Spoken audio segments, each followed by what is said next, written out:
Muito a gente escuta falar em sustentabilidade e ela está sempre ali envolvendo o sistema construtivo, o tipo de material, muitas vezes até na parte de conforto, né? Que é a luz, que são os ventos, que são importantes dentro da edificação, mostrando ali uma redução da energia.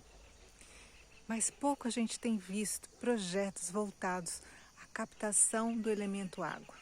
Captação mesmo, porque é o elemento que cai para nós abençoado. E é esse elemento que eu falo que nesse período do ano a gente tem que ficar bem alerta, porque é um período abundante, principalmente quem está na região sudeste. E poucos são os projetos mesmo que são voltados, já pensados nessa eficiência. A água é um elemento que sempre foi utilizado, até mesmo historicamente nas antigas civilizações. As maias, as gregas, até mesmo a hebraica. Ali nós temos registros de grandes cisternas em que a população já vivia nesse conceito da sustentabilidade, do armazenamento, do aproveitamento. Este pensamento é o que infelizmente nós nos perdemos no caminho. Desde a época da industrialização, do movimento que houve, que hoje vem impactando, né? A gente está sabendo que cada vez mais as mudanças climáticas têm promovido diferentes cíclicos hídricos no nosso planeta. E isso nos preocupa por causa do futuro, né? Que estamos ainda por enfrentar, ainda mais desse processo pandêmico que estamos vivendo. Assim, dessa forma, se aproveitarmos no projeto, vislumbrando ali um potencial que a região recebe e entendendo, claro, a dinâmica do uso que vai ter a edificação, não é, sim, muito mais fácil ali poder gerar uma eficiência que na realidade é pouco pensada, mas uma eficiência pelo menos de reuso ali, reuso não, uma eficiência pelo menos de aproveitamento de parcial dessa água, que vai fazer a gestão, claro, dentro de todo o processo de limpeza que ela ali necessita. É errado falar reuso, porque reuso é quando a gente está trabalhando com esgoto, e não é o caso. Eu estou falando aqui de água, água que vai fazer a limpeza, água que vai dar descarga no vaso sanitário, é essa água que eu falo, que pouco ali é pensada na forma de projeto.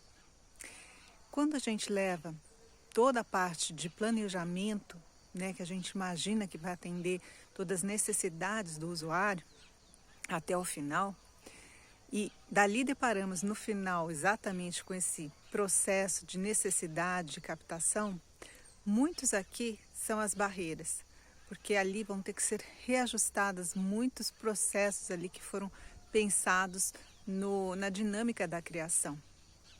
Para que não ocorra esse risco de estar ali adequando um compartimento coerente com a capacidade, é impossível sim o arquiteto já começar a planejar antes, já entender esse movimento e até mesmo promover ali uma dinâmica educacional para o próprio usuário. Pensar dessa forma mostra a qualidade que ele pode ter como pessoa, como comprometimento social e com comprometimento ambiental. E economicamente, porque com certeza vai estar mostrando aí todo um potencial de redução de gastos que essa edificação poderá ter. E a gente fala também muito nessa preocupação toda, porque nós estamos, na realidade, nesse processo de viver uma pandemia que também não sabemos até quando vai durar. E mesmo que ela cesse, nós temos que pensar, mudar o nosso pensamento. A higienização terá que ser sempre feita. Conceitos que vivemos há pouco tempo já não mais poderão ser repensados. Nós temos que reciclar, nós temos que pensar em sustentabilidade. Assim como na natureza, ao tempo inteiro ela está nesse processo, ela está reciclando, ela está se recompondo, ela está promovendo salubridades. Por que não, dentro da edificação, não o fazemos? A eficiência, ela não pode ser só pensada na parte da beleza, na parte dos materiais, que são importantes, energéticos, que são importantes. Mas a hídrica, ela é a principal. A gente até pode ficar sem energia, alguns dias sem internet, nossa, sofrível, mas sem água não dá. Quem já passou por isso sabe, e eu sei que ainda tem muitas cidades que têm sofrido com esse processo, mesmo caindo a chuva que tem caído. Só hoje aqui choveu mais de 50 milímetros, e em pouco aí, menos de meio-dia. É muita água na minha região. Tudo bem que muitas regiões não são privilegiadas, não podem ter esse conforto, mas cisternas podem ser manejadas dentro dessas edificações, até na arquitetura, promovendo essa eficiência para ela, pelo menos captando ali na maior parte do ano onde elas ocorrem e garantindo pelo menos uma parcial de uso durante o ano. Ah, mas Inês, esse assunto é complexo porque não dá, a minha casa ela já está construída, não dá para fazer isso, não dá para pensar num projeto assim. Tem outras formas, sim, e nós arquitetos sabemos como resolver. Hoje em dia temos mecanismos e sistemas redutores que vão pelo menos controlar essa água potável, para que ela não seja desperdiçada na abundância que ela está sendo. Sem tratamento, acaba indo para a rede de esgoto. E depois sendo tratada, nós pagamos por esse tratamento para retornar dentro das edificações. É muito louco, né? Esse ciclo é totalmente ilógico. A gente podia estar melhorando o nosso processo. E retrabalho, né? É uma coisa que ninguém gosta de fazer.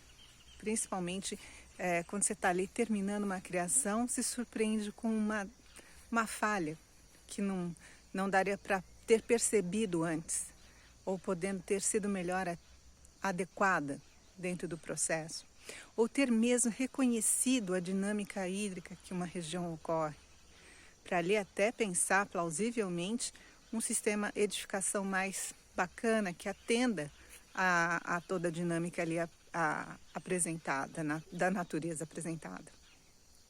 Mas o importante que eu falo também aqui é esse conceito, né? Essa forma que a gente tem que começar a pensar.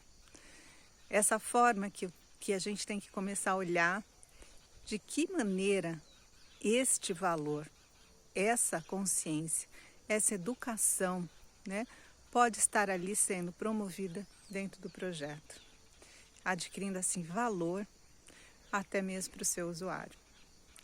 Isto é muito importante daqui para frente. O conceito água, ele não pode ser só lembrado na época das chuvas, ou só lembrado na época das secas, que ali falta, em muitas cidades até nem tem, nem recebe, onde o sistema é cortado. É assim que a gente fala, né, de sustentabilidade. É assim que a gente tem que imaginar essas cidades mais salubres. E não só por um período, mas um período que ali possa garantir um reservatório que mantenha toda a edificação ecossistemicamente em equilíbrio. Olha que loucura, né? A gente pensar numa dinâmica tão diferente daquela que academicamente fomos educados. É um salto grande, mas se a gente não se apoiar e não trocar informações, fica difícil a gente galgar para um processo futuro de cidades mais verdes, de cidades mais sustentáveis, em que ali a preservação da natureza vai ter que ser muito, muito importante e muito presente para nós. Então, vamos começar a pensar, e eu vou estar aqui sempre postando dicas, e eu peço que você me acompanhe durante as semanas que eu vou estar dando informações com relação aos sistemas construtivos. Eu vou estar aqui abordando sobre a ABNT e o que ela fala realmente sobre esse processo de construções mais eficientes no comportamento hídrico. Como eu faço uma captação pluvial coerente? A gente sabe que dentro desses processos, o telhado é uma das principais condicionantes para a gente dimensionar. Mas não só ele, também conhecer ali a parte do usuário. Quanto ele consome, quanto ele gasta, ter pelo menos uma parcial desse quantitativo hídrico. E além do mais, claro, o balanço hídrico de cada região. Porque a gente sabe que as massas de ar carregadas de água, elas circulam constantemente no nosso planeta. E aqui no nosso país, tem lugares muito mais privilegiados do que outros. Essas condicionantes já sendo vistas antecipando a parte projetual, podem garantir ali uma melhor criação e uma melhor eficiência acoplada. E aqui a gente faz esse desenho ser muito mais lógico, com ali compartilhando e ajudando mais arquitetos a projetarem com a natureza e com a eficiência que ela pode promover.